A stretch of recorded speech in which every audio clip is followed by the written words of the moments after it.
Un maire qui a fait beaucoup parler de lui en refusant un mariage de personnes de même sexe. Et ce maire est parmi nous ce soir.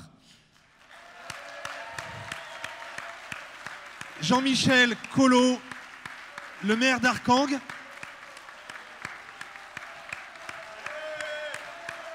Merci.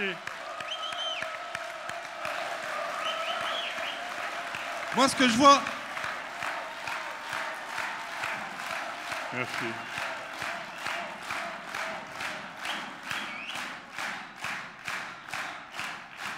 C'est sympa, merci.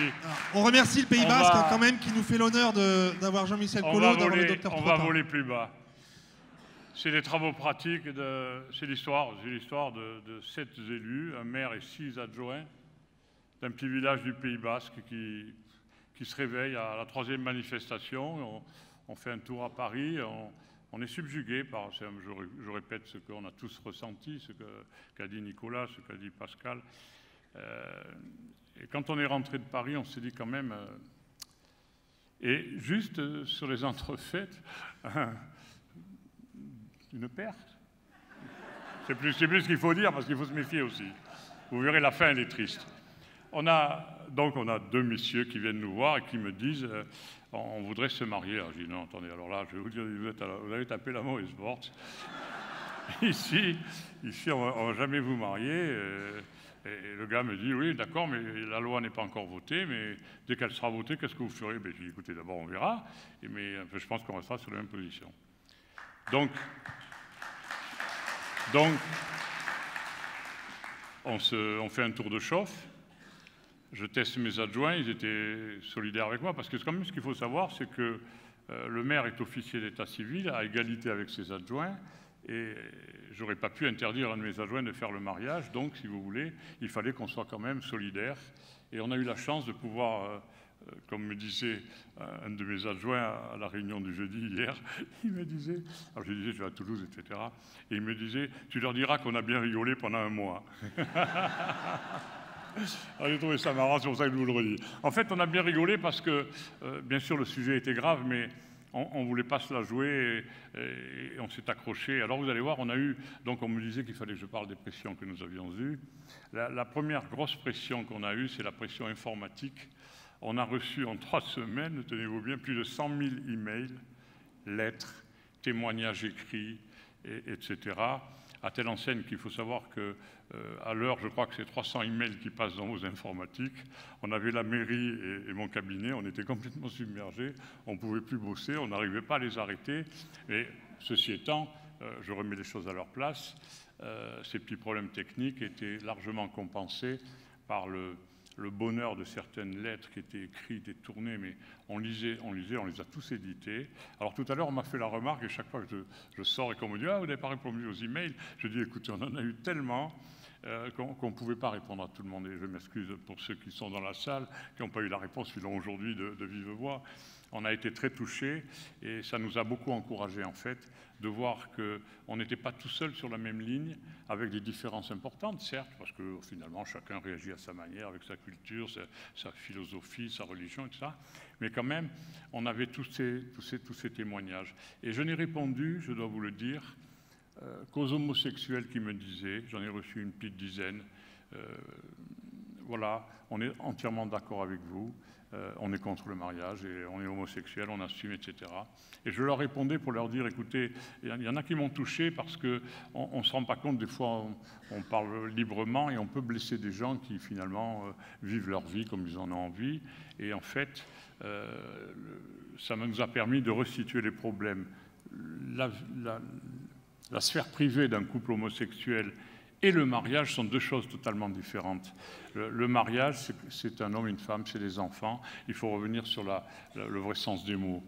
Et donc, je leur disais, surtout, on ne veut pas vous créer de souffrance. Et c'est d'ailleurs ce que j'avais expliqué à mes 2 messieurs. Surtout, on n'a rien contre vous, on s'en fout complètement de vos histoires. Par contre, le mariage, c'est niette. Voilà. Alors, ça, c'était la première la première pression qui nous a quand même pris du temps, occupé, etc. Et je répondais, donc j'ai répondu, et j'ai répondu à toutes les religieuses. Il y a beaucoup de congrégations de religieuses qui m'ont envoyé des mots tellement sympas, tellement touchants, avec... bon, moi je suis catholique, je ne fais pas de prosélytisme, chacun a ses idées et sa foi, mais qui nous touchaient. On retrouvait les mots des gens qu'on avait fréquentés autrefois et de notre jeunesse. Et puis beaucoup de prêtres m'ont écrit, mon évêque. Et tout ça a fait quand même que ça faisait un... voilà. Et à chacun d'eux, j'ai répondu. Il n'y en avait pas énormément, mais j'ai répondu à tous. Voilà, ce sont les seuls auxquels j'ai répondu. Ensuite, on a eu comme pression vraiment assez insupportable. On a besoin des journalistes, mais ils ont surtout besoin de nous, en fait. Et oui.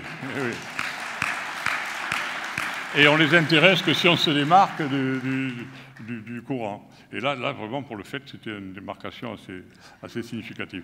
Donc on les a tous eus. Alors ils venaient, ils revenaient, il fallait répondre comme ils voulaient. Et on avait vite compris qu'il fallait surtout passer en direct, parce que là, ils sont coincés, ils sont obligés de supporter ce qu'on dit. Et voilà. Par contre, oui, c'est vrai. Alors... Bon, vous l'avez vu, bon, on a passé du bon temps parce que vraiment, mais c'était quand même pénible. Alors, et on s'est posé la question suivante quand on a vu que des journalistes de Madrid nous téléphonaient, Londres, les Allemands, la Voix de la Russie, j'en oublie. Et on s'est dit, mais attends, c'est pas vrai, on est à Arkang. Qu'est-ce qui leur arrive? Alors, une anecdote rigolote que je racontais à Pascal dans la voiture. Un de mes amis vend sa maison, m'amène l'acquéreur qui vient s'assurer chez nous, et c'était un Chinois. Et puis, je n'étais pas dans mon cabinet, donc une de mes collaboratrices le reçoit, et il commence à lui dire « Alors, Jean-Michel, etc. » C'était en pleine bataille. Alors, il lui dit « Vous lui enverrez mes amitiés. » Et le Chinois, ne parlant pas français, comprend quelque chose et lui dit en anglais, mais de quoi parlez-vous exactement? Tu as dit, mais ici, le patron, c'est celui qui s'oppose, etc. Oh, il lui dit, je l'ai vu sur Pékin 1 la semaine dernière. Non, mais je vous assure que c'est vrai, je peux même donner des noms. Voilà. Et alors, la dernière pression qui était vraiment pas du tout sympathique, bien que dans les rapports, je le dis en préambule, comme je disais toujours, quand je commençais, pour ceux qui m'ont suivi et écouté, je ne suis pas homophobe, chacun fait ce qu'il veut, etc. Il fallait toujours un petit peu donner dans le sens de dire, attention, c'est pas de l'homophobie, c'est mes idées. Voilà. Et donc là, c'était un peu pareil. Et donc, je ne voudrais pas avoir l'air de critiquer Madame la procureure de la République, Monsieur le sous-préfet de Bayonne et Monsieur le préfet de Pau, qui avaient tous mon portable, bien entendu, que je leur avais d'ailleurs pas donné, et qui régulièrement me prenaient la température pour savoir où j'en étais. Alors, le plus assidu était le sous-préfet, qui m'a appelé jusqu'à 4 fois dans une journée pour savoir où on en était. Alors, je lui disais, écoutez, comme on vous l'a dit, on a une réunion le jeudi, on se décide, parce qu'on se réunissait tous les 7 le jeudi, on faisait le point, on mesurait les dangers réels qu'on courait, parce qu'il y en avait quand même, et puis on votait. Donc c'était toujours 7, voilà, pendant 3 semaines. Et donc je lui disais, bah, écoutez, on a une réunion, on a la réunion du jeudi, et on vous tiendra au courant, je vous enverrai un SMS pour vous dire ce qui s'est passé. Donc alors je lui répondais, ben, on continue. Voilà. Alors, donc le préfet m'appelait le lendemain, m'en foutait une deuxième couche. La procureure m'appelait, me lisait une nouvelle fois l'article 434-1 du Code pénal, rappelant que, et m'expliquant d'ailleurs très, très aimablement, qu'on ne peut pas discriminer. Alors je me discriminer, je ne discrimine personne, moi. Ah si, vous discriminez, parce que ce qu'il faut que l'on sache, c'est qu'à partir du moment où une loi donne des droits à un citoyen ou une citoyenne, une autorité telle qu'un maire ou autre, s'opposant à l'application de cette loi, le discrimine et relève à ce moment-là des 75 000 € d'amende et 6 mois de prison dont Valls m'avait menacé sur LCI, ceux qui l'ont vu s'en souviennent. Et donc voilà. Donc, alors elle me rappelait que je discriminais. Je disais, non, mais moi je ne discrimine rien du tout. Voilà. Parce que ce qu'il faut savoir, c'est que notre petit couple, très sympathique, avait posé son dossier, mais quand j'ai refusé, on a 10 jours, les maires, pour donner une date, etc. et valider le dossier, regarder que tout est conforme, que la maman du papa, etc. Voilà. Donc, ils ont retiré leur dossier. Donc, ils l'ont retiré, on leur a fait signer une décharge. Et 4 jours après, ils sont revenus.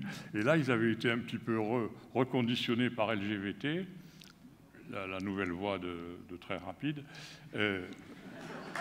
Et d'ailleurs, ils ne m'aiment pas. Hein. Oh là là, vous verrez les articles qu'ils font, ils sont vraiment odieux avec moi. Dans la presse en plus, hein, c'est pas gentil. Ça me peine chaque fois. Mais bon, c'est pas grave. Et donc, pour revenir, pour ne pas perdre le fil, donc j'en étais où déjà? Donc elle me lisait tout ça, et donc je discriminais, etc. Alors, ce qu'il faut quand même savoir, c'est la fin du film. On s'est dégonflé, j'ai eu des emails très désagréables. Bon, j'accepte d'entendre tout, hein, d'ailleurs. On me disait, ouais, vous nous avez amusés pendant 3 semaines, et puis dès que vous avez 1 000 € d'amende chacun, ça faisait quand même 7 000 € par jour d'astreinte, et au hasard, vous vous déballonnez, etc. Alors c'est vrai que ce n'était pas une décision de tribunal, c'était ce que demandait le parquet en cas de non-application, par jour d'astreinte. Alors, 7 000 €, je me suis dit, on va avoir du mal à les trouver. Si ça dure 10 jours, ça va faire 70 000 €, c'est beaucoup. Donc, c'est vrai. Et là, on a voté, et là, ça a fini 4-3. Il y en a 4 qui ont décidé d'arrêter. Bon, ben, on s'est rangé à la vie parce que on avait d'une part la proximité des élections municipales. Donc, moi, je m'arrête, c'était dit depuis fort longtemps. Donc, je ne voulais pas non plus les mettre mal à l'aise vis-à-vis du village. Ils commençaient à entendre des bruits, parce qu'on n'entend que les bruits qu'on veut écouter, vous le savez bien comment c'est. Donc, voilà. Et on s'est arrêté. Donc, des gens ont compris, des gens n'ont pas compris. Qu'est-ce qu'il fallait faire? On s'est longtemps posé la question, on aurait pu gagner une petite semaine, on se le dit des fois entre nous. Bon, ça menait nulle part. On en avait gros sur les épaules, c'était long, on en avait assez, un petit peu aussi. Voilà. Donc, on pensait que c'était fini. Eh bien non, c'était pas fini parce que j'avais creusé du préjudice. Ils avaient un gros préjudice et ils m'ont demandé en référé 10 000 €. Bon, un très bon avocat, maître Henri de Beauregard, l'avocat des mères pour l'enfance, entre autres, qui nous défendait, a gagné brillamment cette procédure, puisqu'ils n'ont eu ni 1 € ni 10 000 € et qu'ils ont eu en plus les dépens à leur charge. Donc, voilà. Mais, ils sont malins, les petits. Ils sont malins, mes petits amoureux. Qu'est-ce qu'ils ont fait? Ils ont porté plainte pour discrimination, mais ce coup-ci que contre moi. Donc voilà, je suis maintenant... Alors j'ai été entendu par les gendarmes qui font leur travail, comme je leur ai dit, ils étaient gênés. Je leur ai dit, écoutez, vous faites votre boulot, je n'y suis pour rien. Vous avez un ministre qui... D'ailleurs, on s'est un petit peu frictionné parce qu'il y a des questions qui sont agaçantes et je sentais bien qu'ils essayaient de m'avoir, je vais dire, pour faire court. Et je leur ai dit, vous direz à M. Valls, c'était là il y a 15 jours, que cette semaine on a abattu 3 types à Marseille. Ça n'inquiète pas, il vient emmerder le maire d'Arcang, quoi, au hasard. On a brûlé 2 maisons sur mon canton, parce que c'était soi-disant des étrangers, c'est-à-dire c'était des Français, bien entendu.